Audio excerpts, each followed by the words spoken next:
Mwenyezi Mungu Subhanahu wa Ta'ala kwa kutuwezesha sote kuwepo katika shughuli hii ambayo kipindi chetu mtume wetu Muhammad sallallahu alaihi wasallam anatajwa kwa wingi sana. Tumsalieni mtume. Nchi yetu baada ya siku kama 5 hivi, Jumatano inayokuja insha Allah kwa uwezo wa Mwenyezi Mungu, tutaingia katika tukio muhimu sana ambalo hufanyika kila baada ya miaka 5. Haijawahi katika kumbukumbu nilizonazo kwamba siku hiyo imewahi kubadilishwa. Inapofika miaka 5, Watanzania tunapiga kura kuchagua viongozi watakaotuongoza katika kipindi kingine cha miaka 5. Nisichukulie kwamba katika maulidi haya tunakumbushana mambo haya, watu wakafikiri kwamba huu ni uwanja wa siasa. Ningependa niangalie wazungu walimtunuku vipi Mtume Muhammad, wakamwona kwamba ni mmoja kati ya watu wa kwanza kabisa duniani.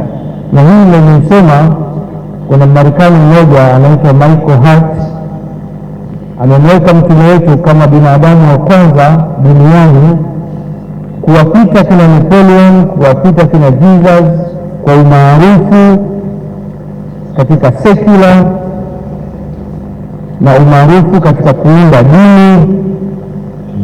Wenyewe wanasema laiti kama hatuamini Qur'ani, wao hawaiamini Qur'ani, lakini Muhammad ndiye kiumbe ambaye anaweza akawa ni kiumbe wa kwanza duniani katika viumbe waliopita. Na hii mnaweza mkagugu siku hizi za taarifa zipo kwamba ndio binadamu maarufu sana. Sasa tuchukulie hivyo, yeye naye alikuwa akisifiwa katika uwanja wa siasa kwa sababu naye alikuwa ni mtawala wa aina fulani. Si dhambi kukumbushana masuala haya ambayo tunazungumza, lakini kilichonifurahisha zaidi ni Sheikh Jongo alivyofanya dua, na hii moja kwa moja ikanipeleka kwenye Qur'ani. Mimi sio shekhe, lakini ni Muislamu, nasoma, najua kidogo. Nafikiri Suratul Ghafir aya ya 60 pale Mwenyezi Mungu anaposema ud'uni astajib lakum. Tulichokifanya hapa ni kutekeleza yale ambayo Mwenyezi Mungu ametuagiza. Tunapotatizwa na jambo, tunapomwelekea yeye na kumwomba yeye, hakika Mwenyezi Mungu ametuahidi kwamba atatusikiliza. Hivyo mimi ombi langu kwamba kwa kuwa tunakwenda katika uchaguzi, tumefanya maombi hapa, basi hiyo ni wajibu wa kila Muislamu atakapomaliza swala zake, atakapokuwa amepumzika au atakapokuwa anasoma Qur'an, akumbuke kuiombea nchi yetu, akumbuke kuombea viongozi wetu. Na tumemtaja hapa Daktari Samia Suluhu Hassan. Mwenyezi Mungu atupitishe salama katika jambo hili. Sisi sote tuliokaa hapa, hakuna hata mmoja mwenye sura ya kwenda kwenye maandamano. Ukituangalia kila mtu ana shughuli zake hapa, angependa amke salama, akafanye shughuli yake ya kupiga kura salama, arudi nyumbani apumzike. Sasa kuna mtu anaagizwa na mtu ambaye tena hayupo nchini, na huyo mtu tunamwona katika video kwenye Instagram akitueleza tutoke. Sasa mwenzetu, wewe tutoke, wewe unatoka, utakuja, utakuwepo.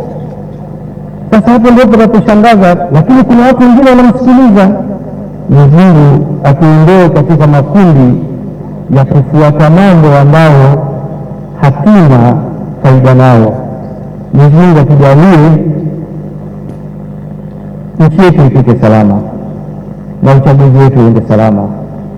Na mimi ndugu yenu, kama alivyosema Sheikh Haji Manara, msimsahau Haji Manara, sijui nimuite, maana sisi wa Magomeni tunajijua, wewe wa Kariakoo, lakini na ndugu zake wa Kariakoo hapa, Mwenyezi Mungu ajalie naye apite katika uchaguzi aweze kuwa diwani. Na mimi ndugu yenu niombee kwa Mwenyezi Mungu, siku ikifika, sisi kwetu tunasema tunatiki, Mwenyezi Mungu ajalie atupitishe salama katika uchaguzi huu, na watakieni kila la heri. Mwenyezi Mungu ajalie wote baraka. Assalamu alaikum wa rahmatullahi ta'ala wa barakatuh.